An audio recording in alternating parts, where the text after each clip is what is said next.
I'm Anna Navarro, and on my new podcast, Bleep with Anna Navarro, I'm talking to the people closest to the biggest issues happening in your community and around the world. Because I know deep down inside right now, we are all cursing and asking what the bleep is going on. I'm talking to people like Julie K. Brown, who broke the explosive story on Jeffrey Epstein in 2018. These victims have been let down time and time again for decades and decades and decades by local law enforcement, by federal law enforcement, by administration after administration. The Justice Department, through, I think we counted 4 presidential administrations, failed these victims. Listen to Bleep with Anna Navarro as part of the My Cultura podcast network, available on the iHeartRadio app, Apple Podcasts, or wherever you get your podcasts.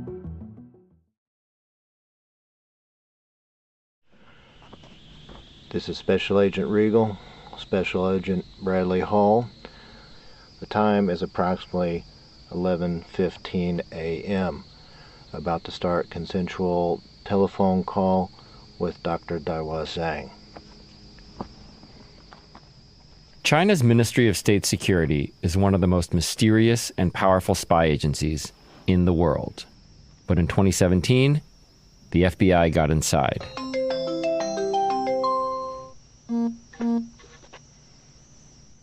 Wait. 郑老师你好。你好，齐部长，你好，不好意思，这么晚了。 I've never seen that much evidence in my entire career, and I don't think we'll ever see that much evidence again. I now have several terabytes of an MSS officer, no doubt, no question, of his life. And that's a unicorn. This is a story of the inner workings of the MSS and how one man's ambition and mistakes opened its vault of secrets. Listen to The Sixth Bureau from Bloomberg Podcasts starting on February 13th on the iHeartRadio app, Apple Podcasts, or wherever you get your podcasts.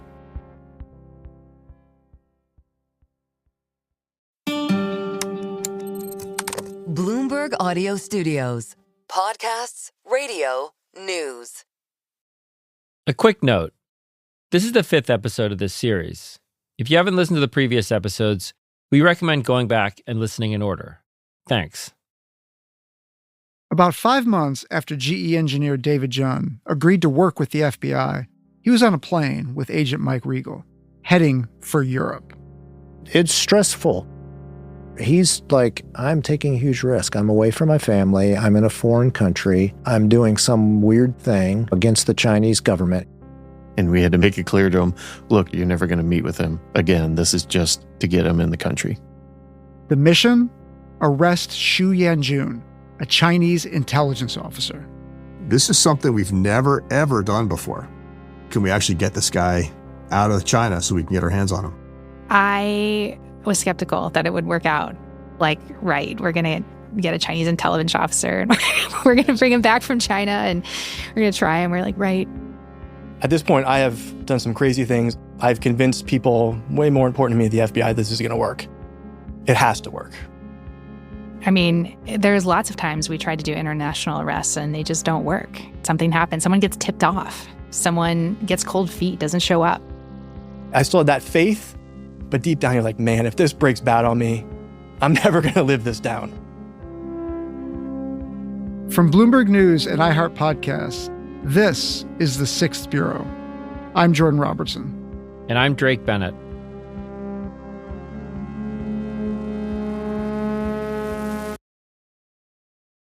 So we were in central Brussels. When David and Mike landed, they met up with Bradley. We were based out of my hotel room on the top floor of a 16th century building. Deciding on Brussels as the site of the operation had been a process. Xu had agreed to meet David in Europe before the FBI had even figured out which country would be willing to help them. I literally called and said, all right, here's my 30-second spiel. I have an MSS officer. He's willing to come to Europe. Who's going to say yes to this? Not everyone. The FBI needed to find a country that checked a bunch of boxes. 1, would they let the FBI run an operation there? 2, would they help with the arrest? 3, could they move quickly? And 4, were they willing to detain and extradite Xu even at the cost of angering China? And we ultimately settled on the Belgians. So up on the top floor of the hotel, in one small room, it's Bradley, Mike, David, an FBI translator, and their Belgian chaperone. We had the most junior counterterrorism officer from the Belgian Federal Police assigned us. And by assigned us, I mean, she just sort of sat there and went, what am I doing here? You could tell she was bemused, but she was along for the ride. Things got claustrophobic. The ceiling was low, it was hot, and sometimes it didn't smell great. You know, it's fragrant. 5 of us are crammed into this room, spending most of our day on the phone with Xu trying to affect the next pivot in the operation. You're there, but there's still one more pivot. Correct. Because Xu thinks David's in Paris for a work trip and that he'll meet him in Amsterdam. Xu had even suggested a specific spot. Oddly, a laser tag venue called Laser Gaming. But that wasn't going to happen, since Belgium is the country that said yes to this operation. So, on March 29th, 2018, 2 days before Xu was supposed to leave China, David sends him a message. The trip to France is going pretty smoothly. However, my work schedule has been changed. My boss made me travel to the sub-branch of Safran in Belgium because we need to give him some technical help with the joint project. That said, I will not be able to make it to Amsterdam this Saturday. The pivot. But I can meet you at a hotel in Brussels this Sunday afternoon. If I was on that other end, I would be thinking, you don't tell me what to do, I tell you what to do. I'm the handler, you're the informant. He pushed back hard. He yelled at us, I have permission from the Chinese government to travel to France. I have permission from the Chinese government to travel to the Netherlands. I don't have permission to go to blankety blank Belgium. And of course, David had to respond in real time. As the conversations or the texts are happening, our linguist is translating as quickly as possible again so that Mike or I can point, say that, don't say that, say that. It was a sensitive moment.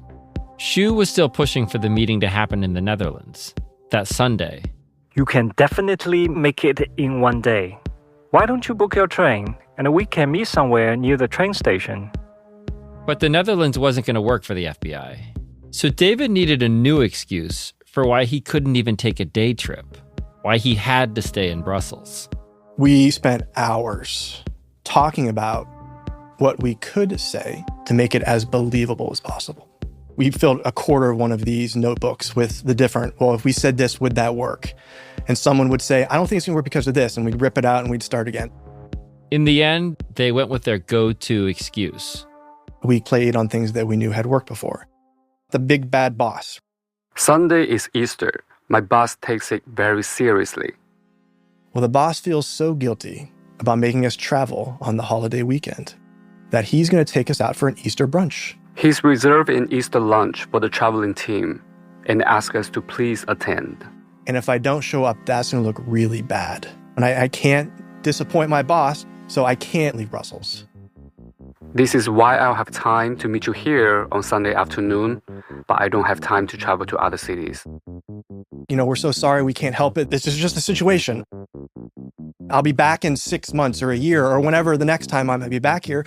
Maybe we can do it then. Well, that was unacceptable. It had to happen now. So Xu finally concedes. He agrees to a meeting. In Brussels. He's going to physically come. Why do you think he ultimately agrees to come to Belgium? There was so much back and forth, but eventually he agrees. I think the prize was too much. I mean, the prize was something he couldn't pass up, right? He's looking at large amounts of GE research that helps Chinese commercial aviation cut time off, saves them money, gives them a jump. So if you're Xu and you bring in this kind of stuff, you're basically saying, I'm the guy that did it.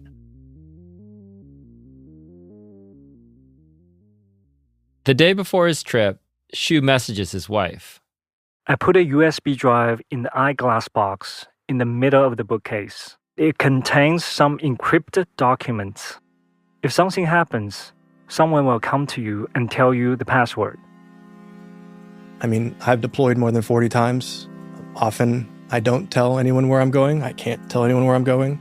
But to add the comment on if something goes wrong, I've never done that. And the reaction that his wife had was, what you would expect. Oh my God, Don't scare me like this. It seems like he had some doubts at that point.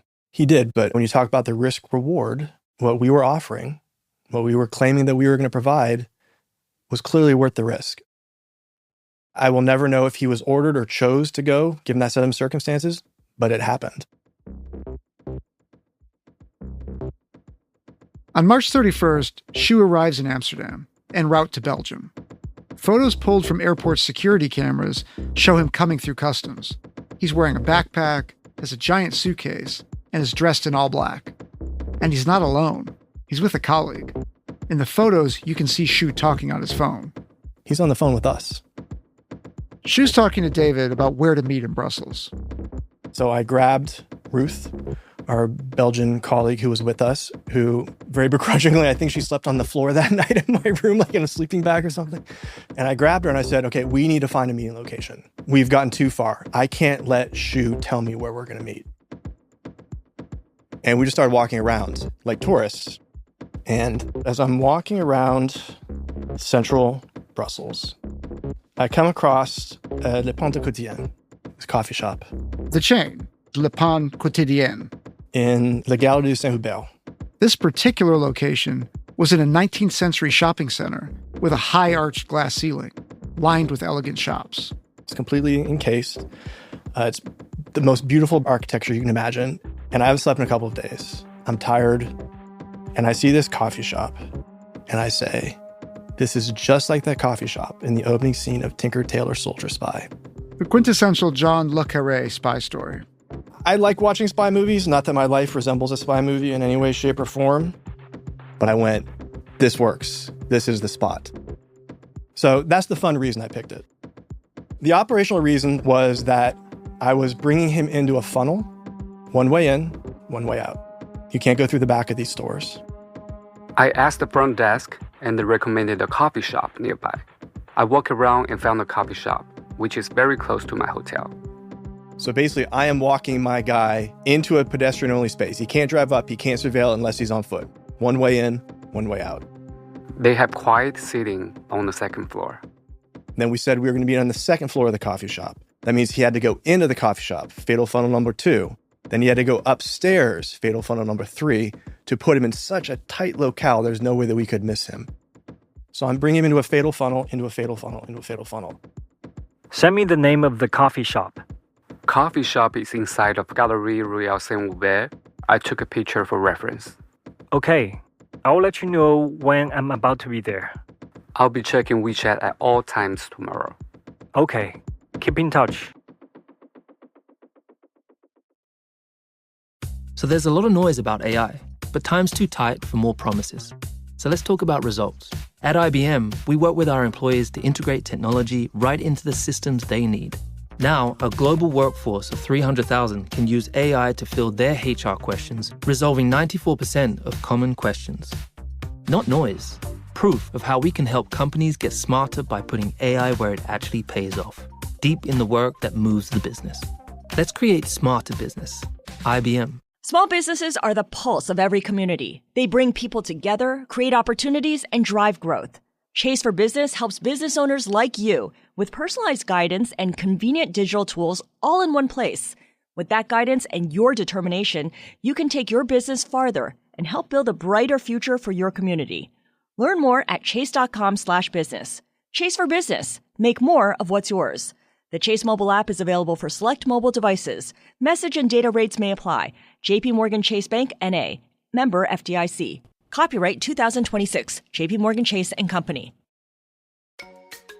Find home wherever you roam at Sonesta ES and Simply Suites. Stretch out and enjoy home-like amenities for however long you need. And when you're a Sonesta Travel Pass member, staying at Sonesta ES and Simply Suites means earning points toward free nights, upgrades, and more. Go to Sonesta.com to book your stay and unlock their best rates with Sonesta Travel Pass. Here today, roam tomorrow. Join now at Sonesta.com. Terms and conditions apply. Easter Sunday dawns. David, John, and Mike Riegel go to a lavish Easter brunch. A fake one, staged by the FBI. They made a reservation at the Hotel Metropole in Brussels. It had a very fine 5-course brunch. We basically took every FBI resources in Brussels, and we had them become the GE aviation team. Remember, this Easter brunch was the reason David told Xu he couldn't leave Brussels, and it was entirely made up. But they had to have one anyway, in case the MSS was watching. We had a guy sort of walk around like he was the boss, right? Because if they were watching, we needed to have the big bad boss have a face, right? I didn't know what the MSS was going to do in this situation.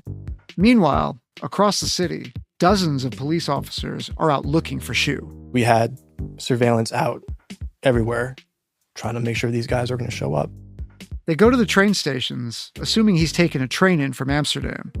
But Xu is in a car, a dark-colored Jaguar. He's being chauffeured to Brussels by the personal driver of the Chinese ambassador to the Netherlands.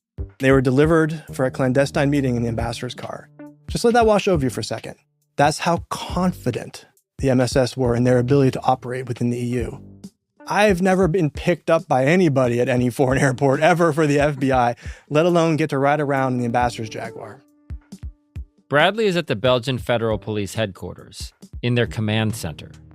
I remember fairly early in the morning, say maybe 8:30 or 9, the head Belgian prosecutor comes into this base and very professionally, but in a flurry. Like, is this real? Is this actually happening? And they said, we actually think it is. We think this is going to go down. And she's the one who sat down and said, okay, let's do this. And that's how the morning started. Bradley had spent months running this operation, but now it was Belgian police and Belgian prosecutors who were calling the shots. And Bradley was relegated to the sideline. We don't get to participate in the arrests. We're not law enforcement officers in those countries. This is a Belgian operation. And that was made abundantly clear. So when they would talk to me, they would speak in English. But then when they were speaking to each other, they were speaking in French. And I speak enough French to be dangerous. And they kept saying the FBI needs the meeting to happen before we can effect the arrest. I said, no, je suis désolé. Non, c'est pas de vrai. And I said, no, if you see him, please, for the love of God, arrest him. So they were under the impression that the target had to meet with the engineer. Correct. In order to, we needed that to happen for the arrest to be valid. And I said, no. And they all stop and they turn and they tilt their heads at me, realizing I've been listening to their conversations all morning, immediately switch into Flemish, and I have no idea what is happening for the rest of the day. They kept talking amongst themselves until a squawk on the radio, and the Belgian surveillance commander, she said to me, we think we see him. It's 11 o'clock in the morning, 11:30 in the morning. After all the negotiations and all the pivots, Xu was there in Brussels, and he was early. The meeting wasn't until that afternoon at 3. Xu and his colleague Xu Hang were there to case the meeting spot, and Bradley was done being patient. Please just arrest him. I couldn't imagine sitting in this space for 4 more hours like this, because I control none of this. I'm an observer at best. Just please arrest him. And then she comes back, oh, we lost him. I'm thinking, oh no. Did they tell you they lost him? Mm-hmm. What goes through your mind at that point? I just wanted to get it over with. It just needed to end. Then, 2 hours later, Xu was back. He texted David. We're here. Let me know when you are done eating. I'll meet you in front of the shop. Standing in front of the cafe, Xu raised his phone to snap a picture of it. Bradley has that photo. He shows it to us. And you'll notice this gentleman here, the reason he's a little blurry is what happens in about the next second. Is 4 very large, very muscular Belgian SWAT operators walk up, plain clothes. They pick up Xu Yanjun and Xu Hang by their elbows and start walking away with them through the crowd. Really? So this is literally his last second of freedom. There's a bunch of squawking on the radio from the surveillance commander. The SWAT commander's radio starts squawking, and I said, what just happened? And she starts closing up her logbooks and stuff and says, oh, it's over. We just arrested him. And in my head, I think, this is the pinnacle of my career. I'm never going to do anything more significant that I will ever be able to talk about than this. And what a way for it to end. It's over. We arrested him.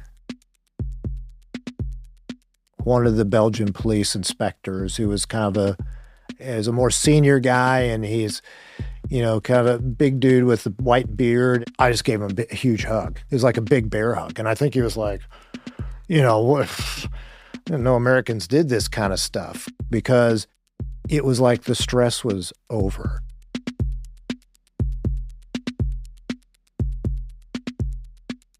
Later that afternoon, the FBI has David send a couple more messages to Xu.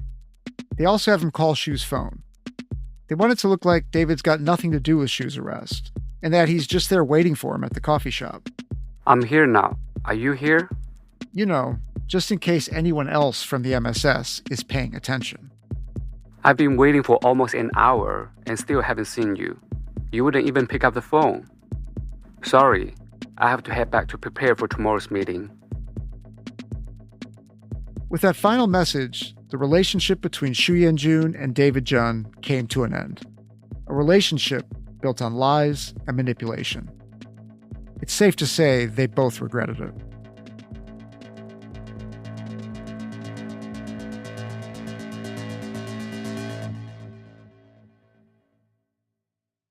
I remember getting a phone call on Easter Sunday morning early and running up to my third floor to take the phone call away from my kids. This is Emily Gladfelter, a federal prosecutor on the case. And they were like, they've got him. It took me a few minutes to process. I was like, what? Wait, he's arrested? It was like, wow, I surreal. Like, I just cannot believe here we are. When they got him to the station, talked to him, he refused to talk. Tim Mangan, another federal prosecutor on the case. He pretty clearly said, I want a Chinese attorney. I'm not going to speak with you. There was an arrest warrant there or some other documentation they asked him to sign. He refused to sign it. The two MSS officers were now in the custody of the Belgian police. On Xu Heng, the police found 2 phones and envelopes of cash, $7,000 and nearly 8,000 euros. On one of the phones, they found a bunch of pictures of David Jun. And of the GE engineer's family. These were sort of social media pictures, but he had a large collection of them. If I came to talk to one of you guys, or let's say we had just met once, and I said, I'd like you to provide me X, Y, and Z. And I basically have on my phone pictures of your whole family, right? It would freak you out. It's unnerving. I mean, this was like many, many, many photos Yes. of this guy and his family. Yes. You can sort of use it as leverage to keep them working with the intelligence officer. And we thought he was sort of in preparation from going from the carrot to the stick. Xu Heng wasn't part of the arrest warrant, so he was released after a couple hours. When authorities went to access the contents of his second phone, there was nothing there. It had been remotely wiped. Xu Yanjun was also carrying 2 phones. One was a Huawei phone with a password of, I kid you not, Xu Yanjun 1980. The second was the iPhone which he had used to so diligently document his life for years. He was jailed in Brussels while the Chinese government hired a law firm to fight the extradition. But Xu pursued other avenues. There was a bizarre escape attempt. A jailbreak. Xu had tried to reach out to another inmate and offered money if the person could help him escape. 50,000 euros. But it was foiled. I mean, this whole investigation and case seemed like it was out of a movie at times, and that was just like another chapter that, of course, there was going to be an escape plan. 6 months after his arrest, Xu's extradition was approved by a Belgian court. That meant it was time for Bradley and Mike to fly back to get him and bring him to the U.S. for trial. You know, we basically flew on the director's plane over there. The FBI director's personal jet. This is kind of a once-in-a-career type thing, right? I'm a lowly young guy from Southern Ohio, and this is, I mean, for some executives, this would be like, oh, what's the big deal? To me, it's kind of like, wow, there's a couch. What's this? Is kind of, I mean, to me, it's neat. To me, it's neat. I'm used to commercial, I'm a guy that's back in coach. I'm going through Atlanta and, walking 8 miles through Atlanta airport. It's kind of like, wow, you kind of get on the plane and you're in Belgium. It was a beautiful day. It was October, so it wasn't hot. It was just a beautiful day. Blue skies, puffy clouds. We are at a private terminal on the grounds of the Brussels International Airport where our plane has been parked. A motorcade arrives and drives onto the tarmac, right up to the plane. They get out, their long rifles are out. It's not just like a couple of dudes in suits. I mean, these are some legit-looking, like SEAL Team 6-looking type dudes. They open the door to the Volvo station wagon and out he pops.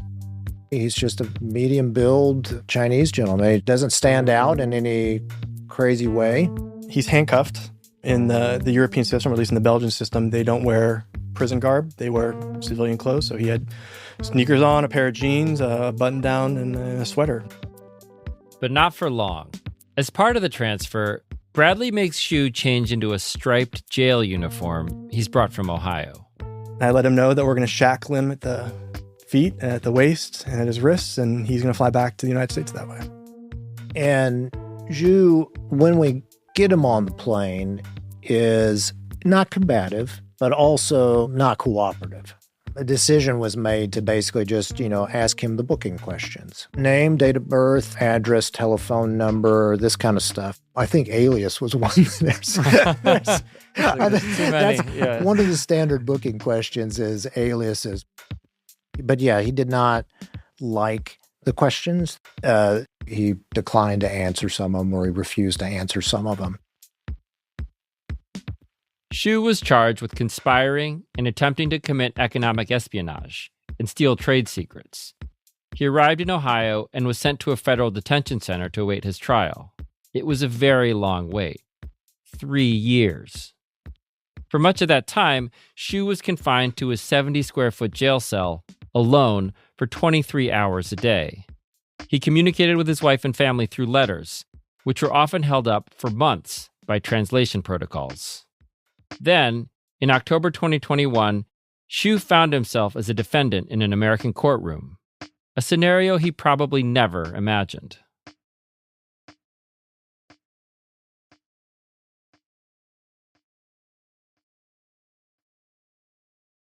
I'm Anna Navarro, and on my new podcast, Bleep with Anna Navarro, I'm talking to the people closest to the biggest issues happening in your community and around the world. Because I know deep down inside right now, we are all cursing and asking what the bleep is going on. I'm talking to people like Julie K. Brown, who broke the explosive story on Jeffrey Epstein in 2018. These victims have been let down time and time again for decades and decades and decades by local law enforcement, by federal law enforcement, by administration after administration. The Justice Department, through, I think we counted 4 presidential administrations, failed these victims.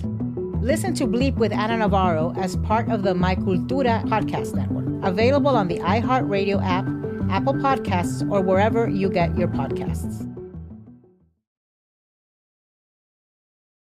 Hello, I'm Michelle Hussein, and for more than 20 years, I was at the BBC. Military withdrawal from Afghanistan. But all the time I was delivering the headlines, I wanted to go further than the news of the day, to spend more time with the people shaping our world. And that's what I'm doing here on this podcast, speaking to people from Nigel Farage Russia needs to be taught a lesson. To tech journalist Kara Swisher. And the tech industry is running wild. They've gotten what they wanted and they've seen a huge run-up in their stock prices. This will be a place where every weekend you can count on one essential conversation to help make sense of the world. So please join me, listen and subscribe to The Michelle Hussein Show from Bloomberg Weekend, wherever you get your podcasts. You certainly ask interesting questions.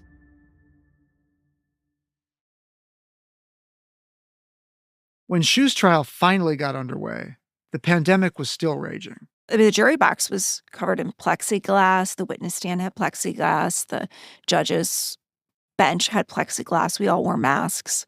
This is Paula Christian, a local TV investigative reporter who covered the trial. As someone who regularly covers the courts, she knows all the lawyers and took note of Xu's. He had a whole squad from Taft, an elite Cincinnati firm. As a reporter, one of the first things you look at when you have a defendant is who their lawyer is. And if they have a firm like Taft, somebody's paying for it.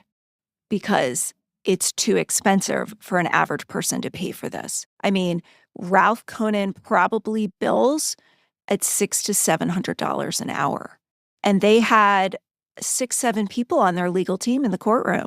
I mean, that's thousands of dollars an hour. Xu's lawyers declined repeated requests to speak to us, and the trial wasn't recorded. But we do have the transcripts. The defense didn't dispute that Xu worked for the MSS. He's a recruiter. Nobody's ever hidden from that.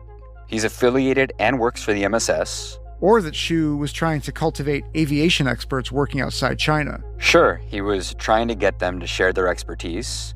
Sure, he paid them and wined them and dined them. And what does that prove exactly? But they argued that the information Xu was trying so hard to get wasn't technically trade secrets. Believe what you will about the government's evidence in this case, ladies and gentlemen, but there's no way that you can conclude, beyond a reasonable doubt, that our client has intended to steal trade secret information.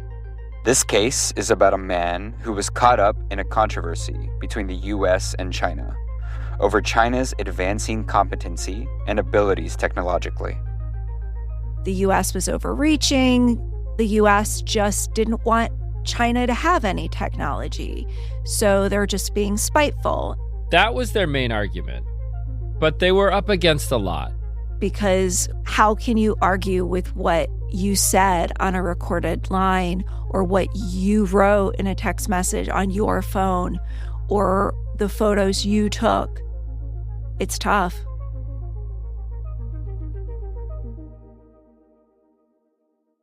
The trial stretched over 2.5 weeks. David Jun testified. So did the Honeywell engineer Arthur Gao. So did folks from GE and a chief inspector from the Belgian Federal Police. Bradley was on the stand for 3 days. The last witness was James Olson. He was the prosecution's expert on espionage. I've never seen a jury and a judge lean in the way they did with Jim Olson. I mean, it was surreal. The defense, in cross-examining James Olson, tried to use his own spy career against him. There was a moment in his cross-examination where they accused him of lying. So, you've been undercover and you've not been honest with your family or your friends and whatnot. And he said something like, "And I would do it again for this country." And it felt like a moment where it was like the flag should be behind him and you should be hearing the national anthem. And it was like you could hear a pin drop. It was amazing. And then on redirect, I went up and asked, if you'd been caught, what would have happened? And he kind of looks at me and then he looks over at Xu and he goes, "I'd be right there," and points right at Xu. Xu was shooting daggers at me in his eyes. When I looked at him, I could not help but having a feeling of he's really not much different from me. He's serving his country. I serve my country. He's a spy. I was a spy. He lived undercover. I lived undercover. He's doing what he's believing is right. I did what I believed was right. How are we any different? And so I had kind of a momentary pang that we could easily be trading places. I could be sitting in a trial being convicted of espionage if I'd been caught. And the only real difference between Xu and me is that he got caught and I did. I was not totally unaware of the human dimension of what we were doing, potentially of sending this man away from his family and from his country for many, many years. But I was there to convict him. This was the only time in our history that we had an MSS staff officer in a courtroom facing conviction and imprisonment in the United States. And this was a message that I wanted to send to China. The deliberation process, if I recall, took more than a day. That was a really stressful time. I remember wandering around downtown a couple days waiting for this verdict and just thinking, what do we do if this doesn't come out our way? Tim and I felt a tremendous amount of weight on our shoulders. We were concerned that, if we if we fell short in our duty, that we would cause some sort of international incident. The verdict comes back and the entire courtroom is silent. You just sit and wait for these words. There's so much anticipation. And he was found guilty of everything.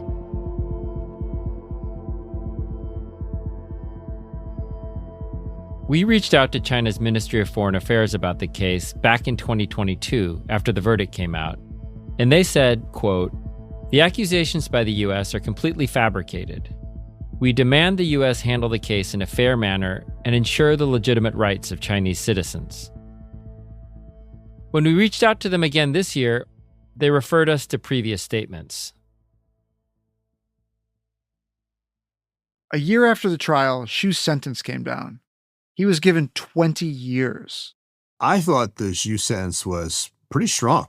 This is Alan Kohler, former head of counterintelligence at the FBI. To get someone 20 years like that, that's a huge hit for anybody who commits economic espionage. 20 months is more likely the type of sentence that we get. But I think there were some pretty serious aggravating factors. The type of information he stole, the breadth of the effort that he was being charged with, and the sort of like co-conspirators that were wrapped up in it. All of that, plus him being a Chinese intelligence officer, I think that just worked against him in this matter. Xu didn't speak at all during his trial, but at the sentencing hearing, he did. He spoke through a translator. Here's some of what he said that day. All of this took place within the grand context of the trade war between the US and China.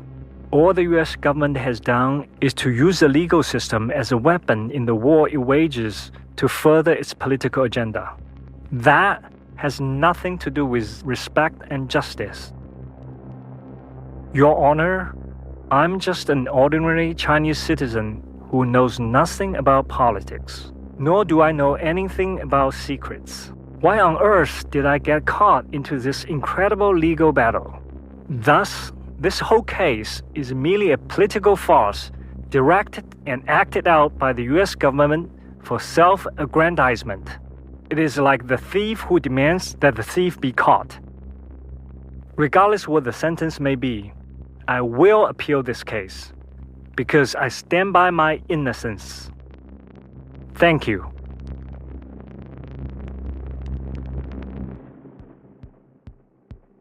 Xu did appeal, but he lost. In August 2024, a federal appeals court upheld his conviction and sentence. But Xu's saga didn't end with that prison sentence. In 2 weeks, we'll have the final episode of our series, where Xu gets an unlikely lifeline. I don't think China really had a playbook for how to handle this. He just told me about how he was, quote unquote, rescued. I'll never forget the sight nor the sound of the FBI agents who banged on the door and said, "FBI, open the door," and barged straight in. 你好，请问是徐彦军吗？ That's coming up on March 20th. Don't miss it.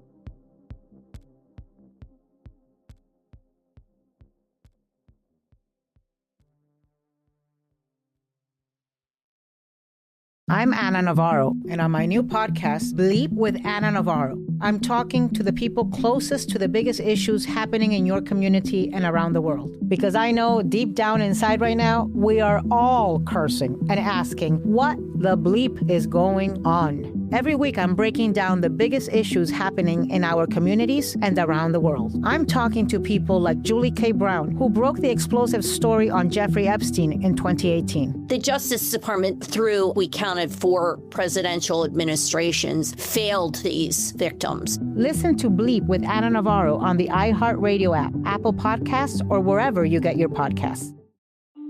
I'm June Grosso, inviting you to join me for the Bloomberg Law Podcast. Every weekday, we help you make sense of the legal stories that shape the nation and the world. Listen for complete analysis of the biggest court cases, the latest actions from Congress and regulators, and the legal moves driving the markets, from corporate law to constitutional law, and from state courts to the Supreme Court. At Bloomberg Law, we go beyond the day's headlines. We speak with top attorneys, judges, scholars, and policy experts to break down what the rulings really mean. We do this every weekday, then bring you the best conversations in our daily podcast. Search for Bloomberg Law on YouTube, Apple, Spotify, or anywhere else you listen. On the East Coast, listen as you start your day. And on the West Coast, catch up in the evening. That's the Bloomberg Law Podcast with me, June Grosso. Subscribe today wherever you get your podcasts.